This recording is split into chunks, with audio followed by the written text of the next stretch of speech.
Cuando uno escucha la palabra apocalipsis, casi de inmediato, ¿no? Uno piensa en profecías complejas, en bestias, escenarios del fin del mundo. Sí, es un libro que puede intimidar a muchos. Muchísimo. Pero hay una parte, justo al principio, que es sorprendentemente personal. Casi como leer el correo privado de alguien. Exacto, justo eso. Me refiero a las cartas a las 7 iglesias. Absolutamente, y lo increíble es cómo hablan. No son tratados teológicos abstractos, son como una evaluación de desempeño, directa, personal. Sí, eso las hace sentir increíblemente modernas. Y la pregunta que siempre queda ahí es, ¿por qué 7? ¿Por qué esas congregaciones específicas en lo que hoy es Turquía? Ok, a ver, vamos a desempacar eso, porque la tentación es verlas como un simple registro histórico. Pero el número 7 en la Biblia... Casi nunca es casual. Para nada. La idea no es que estos mensajes fueran solo para esas 7 comunidades. Claro. Más bien, funcionan como un espectro completo. Un diagnóstico de los tipos de iglesias y de las condiciones espirituales que existirían a lo largo de toda la historia. Son, en esencia, un espejo. Un espejo. Me gusta esa palabra. Y si son un espejo, entonces la pregunta que va a guiar nuestra conversación hoy es inevitable. ¿Qué reflejo vemos de nosotros? Exacto. ¿Qué reflejo vemos de nuestras comunidades, de nosotros mismos, en estas cartas? Es una invitación a un autoexamen que puede ser un poco incómodo. Definitivamente. Esta exploración nos va a llevar por elogios, por advertencias durísimas y promesas que quitan el aliento. Quédense con nosotros, porque la perspectiva más reveladora llegará justo al final de nuestro análisis. Y oigan, nos gustaría saber desde ahora qué es lo que siempre han pensado sobre este tema. ¿Hay alguna iglesia que siempre les haya llamado la atención? Dejen esa primera impresión en los comentarios. Empecemos con Éfeso. Si tuvieras que describir a esta iglesia en una palabra, sería, no sé, impresionante. Totalmente. Eran trabajadores, perseverantes, tenían una doctrina impecable. No toleraban el mal, habían desenmascarado a falsos apóstoles. En papel, eran la iglesia perfecta, el empleado del mes cada mes. Lo eran. Si estuvieras buscando una iglesia a la cual unirte en el primer siglo, Éfeso sería la opción más segura, sólida, confiable, teológicamente correcta. Pero, aquí es donde la historia da un giro dramático. Justo después de todos los elogios, Jesús dice: pero tengo contra ti que has dejado tu primer amor. Es un golpe devastador. Durísimo. ¿Cómo es posible que una iglesia que hace todo bien haya fallado en lo más fundamental? Y aquí está la verdadera trampa, ¿no? La paradoja de Éfeso. Nos enfocamos tanto en hacer las cosas bien, en la doctrina, en los procesos, en la actividad constante, que nos olvidamos del porqué. Claro. Éfeso es la advertencia de que la actividad no equivale a la vitalidad. Es como un matrimonio donde se cumplen todas las obligaciones, se pagan las cuentas, la casa está impecable. Pero la conexión íntima, la pasión, ya no está. Se evaporó. Solo queda la estructura. Es una analogía perfecta, porque ese primer amor no es solo un sentimiento nostálgico, es el motor. Es la devoción apasionada por Cristo que impulsa todo lo demás. Sin ese motor, todas esas obras, por más impresionantes que sean, se convierten en una rutina vacía. Por eso la solución que se les da es tan específica. Recuerda de dónde has caído, arrepiéntete y haz las primeras obras. No dice, siente lo que sentías, dice, actúa, vuelve a la fuente. Es un llamado a reiniciar el sistema. Y la promesa para quien lo logre es increíblemente simbólica. Le daré a comer del árbol de la vida. Es un regreso al jardín, a la comunión perfecta con Dios, que es justo lo que habían perdido. Así que tenemos una iglesia que lo hacía todo bien, pero sin corazón. Y lo fascinante es que el siguiente caso, Esmirna, es el opuesto absoluto. El contraste es brutal. Una iglesia que no tenía nada materialmente, pero que espiritualmente lo tenía todo. A Esmirna no se le hace ni una sola crítica, cero. Solo reciben aliento y elogios. Y su realidad era... terrible. Sí, tribulación, pobreza extrema, persecución, calumnias. Eran la iglesia sufriente. Y aquí está la paradoja que los define. Jesús les dice: conozco tu tribulación y tu pobreza, pero tú eres rico. Para entender esto, hay que saber que Esmirna era un centro neurálgico del culto al emperador romano. Claro. Ser cristiano allí significaba negarse a decir César es Señor, lo que te excluía de los gremios comerciales, te marginaba socialmente. Y te ponía en la mira de las autoridades. Exacto. Su pobreza material era una consecuencia directa de su riqueza espiritual. Esto choca de frente con nuestra mentalidad moderna de buscar la comodidad, ¿no? La prosperidad como señal de bendición. Totalmente. ¿Por qué se permite que una iglesia tan fiel sufra tanto? Es una pregunta que resuena hasta hoy. Pero la carta parece sugerir que la presión no los estaba destruyendo. Al contrario, los estaba purificando, como el oro que pasa por el fuego. La adversidad estaba quemando cualquier impureza y dejando una fe pura, resistente. Por eso el mandato es tan directo. Sé fiel hasta la muerte, y yo te daré la corona de la vida. Y esa corona no es una tiara de realeza, es la estéfanos, la corona de laurel que se le daba al atleta ganador en los Juegos después de un esfuerzo agónico. Es la recompensa del vencedor que lo ha dado todo.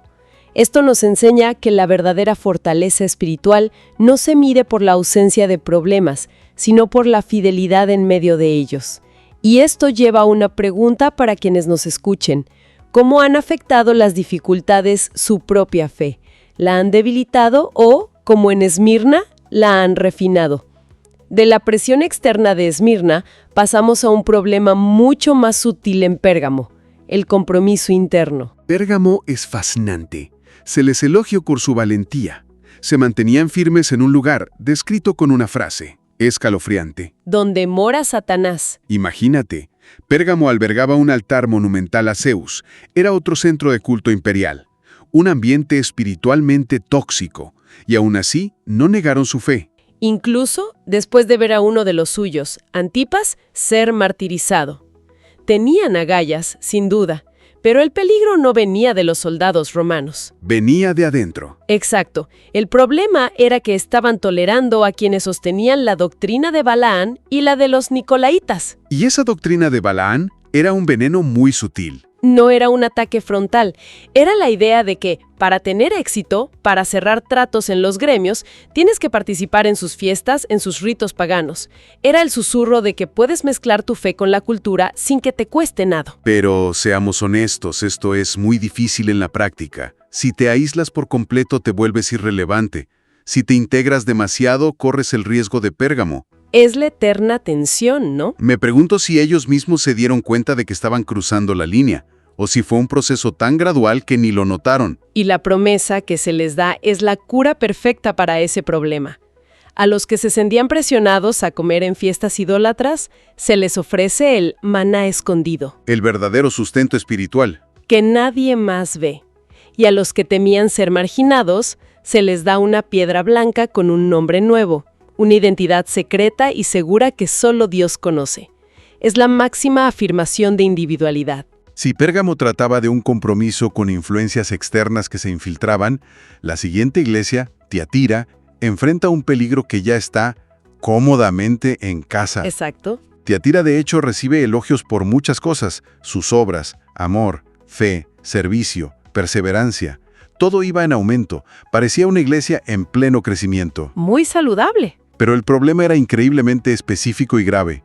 Toleraban a esa mujer Jezabel, una figura que, haciéndose pasar por profetisa, enseñaba y seducía a los miembros de la iglesia desde adentro. Estaba predicando desde el púlpito. Esto demuestra algo crucial. El crecimiento numérico y la mucha actividad no son garantía de salud espiritual. Para nada. Puedes tener todos los indicadores de éxito visibles y al mismo tiempo albergar un cáncer doctrinal y moral que está pudriendo todo desde el núcleo. Es una advertencia contra la ceguera que puede producir el éxito aparente, y la promesa para los que se resisten es una de autoridad verdadera, autoridad sobre las naciones y recibir la estrella de la mañana, un título del propio Cristo. Un llamado a elegir la autoridad legítima sobre la carismática, pero falsa. Si esta exploración les está abriendo nuevas perspectivas, es un buen momento para que nos apoyen con un me gusta y se suscriban, porque la conversación se pone cada vez más intensa. Definitivamente. Y ahora entramos en la sección de los diagnósticos más extremos. Empezando por Sardes. La carta a Sardes arranca con una de las frases más duras de toda la Biblia. Yo conozco tus obras, que tienes nombre de que vives y estás muerto. Uf. No dice que estás enfermo o débil, dice que estás muerto. Tenían una gran reputación, una fachada impecable, pero por dentro no había vida. Es la imagen de un árbol espectacularmente frondoso que al tocarlo descubres que está completamente hueco. ¡Exacto! Y lo fascinante es que la historia de la ciudad de Sardes refleja esto a la perfección. Era una ciudad construida sobre una acrópolis casi inexpugnable, lo que la volvió complaciente. Demasiado confiada. Fue conquistada 2 veces en su historia porque no pusieron centinelas. Creían que eran invencibles. La iglesia había adoptado la misma actitud. Confianza en su reputación pasada, sin vigilancia en el presente. Sus obras no eran perfectas, dice la carta. Pura formalidad. Tradición sin transformación. La iglesia zombie. Es una imagen aterradora. Pero, incluso en este cementerio espiritual, hay una luz de esperanza. Sí, Jesús dice que hay unas pocas personas en Sardes que no han manchado sus vestiduras. Aún quedaba un remanente fiel. Y la promesa para ellos es muy significativa. Serán vestidos de vestiduras blancas, símbolo de pureza y victoria, y la garantía de que su nombre no será borrado del libro de la vida. Es un llamado a despertar de la complacencia. Y el contraste con la siguiente iglesia, Filadelfia, no podría ser más grande. Pasamos de la muerte a la vida, pero de una manera inesperada. Así es. Filadelfia, junto con Esmirna, no recibe ninguna crítica. Y la clave de todo su mensaje está en esta frase: aunque tienes poca fuerza, has guardado mi palabra y no has negado mi nombre.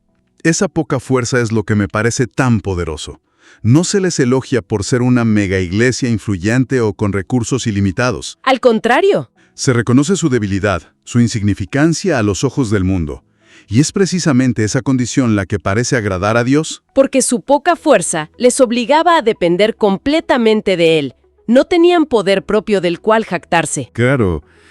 Y por esa fidelidad en la debilidad, Dios les hace una promesa increíble. He puesto delante de ti una puerta abierta, la cual nadie puede cerrar. Esa puerta abierta, una oportunidad de misión, de influencia, que no depende de su propia fuerza, sino que está garantizada por Dios mismo. Es tan alentador. Muchísimo. A menudo podemos sentirnos pequeños, con poca fuerza. Filadelfia nos enseña que lo que Dios valora no es nuestra capacidad, sino nuestra fidelidad. Él abre las puertas. Y la promesa final es hermosa. Serán una columna en el templo de mi Dios. Filadelfia era una ciudad propensa a los terremotos. La gente vivía con una sensación de inestabilidad. La promesa de ser una columna, algo permanente, estable, honorable en la presencia de Dios, era el máximo anhelo de seguridad. Exacto. Hemos visto la iglesia ocupada pero sin amor, la pobre pero rica, la comprometida, la corrupta, la muerta y la débil pero fiel. Pero creo que nada te prepara para el golpe final, la Odisea. La Odisea. Recibe el mensaje más severo y posiblemente el más famoso de todos. La frase inicial es visceral. Ojalá fueses frío o caliente, pero por cuanto eres tibio y no frío ni caliente, te vomitaré de mi boca. Esa imagen es brutal. Te vomitaré. No hay forma de suavizar eso. Para entender la metáfora hay que conocer la ciudad. La Odisea era obscenamente rica. Un centro bancario tan poderoso que cuando un terremoto la destruyó, rechazaron la ayuda imperial y la reconstruyeron con sus propios fondos. Increíble. Producían una famosa lana negra de alta calidad y tenían una escuela de medicina que fabricaba un ungüento para los ojos conocido en todo el imperio. Pero su agua era terrible. Terrible. Venía por acueductos de aguas termales y de fuentes frías. Para cuando llegaba a la ciudad, el agua estaba tibia, cargada de minerales y nauseabunda. Inservible. Y esa agua asquerosa era el reflejo perfecto de su estado espiritual. Aquí está la trágica ironía. Ellos decían de sí mismos: yo soy rico, me he enriquecido, de ninguna cosa tengo necesidad. Tenían una autopercepción de éxito total. Pero el diagnóstico de Jesús era el opuesto absoluto. Y no sabes que tú eres un desventurado, miserable, pobre, ciego y desnudo. La autocomplacencia material los había llevado a una ceguera espiritual total. Creían que lo tenían todo, cuando en realidad no tenían nada de lo que de verdad importaba. Pero, y esto es crucial, incluso en medio de este juicio tan duro, hay una oferta de gracia. Sí, Jesús les aconseja comprar de Él las versiones reales de lo que ellos creían poseer. Oro refinado, que es la fe verdadera, vestiduras blancas, que es la justicia real, y colirio para ver. Y aquí es donde llega esa perspectiva reveladora que mencionamos al principio. A esta iglesia, la peor de todas, la que está a punto de ser vomitada, A esa. Jesús le hace la invitación más íntima y personal de toda la Biblia. He aquí, yo estoy a la puerta y llamo.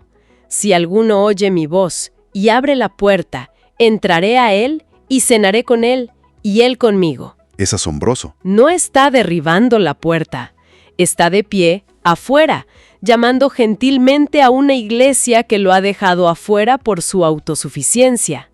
Es la demostración más radical de la gracia. El amor de Dios persiste incluso frente a la indiferencia más nauseabunda. Y la promesa para el que venza es la más alta de todas: sentarse con Cristo en su trono. La mayor recompensa se le ofrece a la iglesia que menos la merecía. Hemos recorrido este espectro, ¿no? Desde la ortodoxia sin amor de Éfeso hasta la autosuficiencia tibia de la Odisea. Si hay una conclusión, es que no hay nada oculto. La condición de cada comunidad y de cada individuo es conocida en profundidad. Totalmente. Y lo más impactante para mí es que ninguna carta termina en condenación. Cada una, sin importar lo dura que sea la crítica, finaliza con dos cosas: un llamado claro al arrepentimiento Y una promesa gloriosa. y una promesa gloriosa para el vencedor. El mensaje final siempre es de esperanza. No son solo diagnósticos, son recetas para la salud espiritual. Al final estas cartas son un espejo atemporal. Quizás no encajemos perfectamente en una sola categoría. Probablemente tengamos un poco de Éfeso en nuestros momentos de activismo vacío, algo de la Odisea en nuestra comodidad. Y ojalá algo de Filadelfia en nuestra debilidad. Ojalá. La pregunta final no es tanto ¿cuál de estas iglesias soy?, sino más bien ¿cómo estoy respondiendo ahora mismo a esa voz que sigue a la puerta llamando? Nos encantaría leer su reflexión en los comentarios. Después de este recorrido, ¿con qué iglesia o con qué rasgo se identifican más y por qué? El autoexamen es el primer paso. Compartan este análisis con alguien a quien crean que puede aportarle. Denle me gusta si les ayudó a ver estas cartas con más claridad y no olviden suscribirse para seguir explorando juntos estos temas tan fascinantes.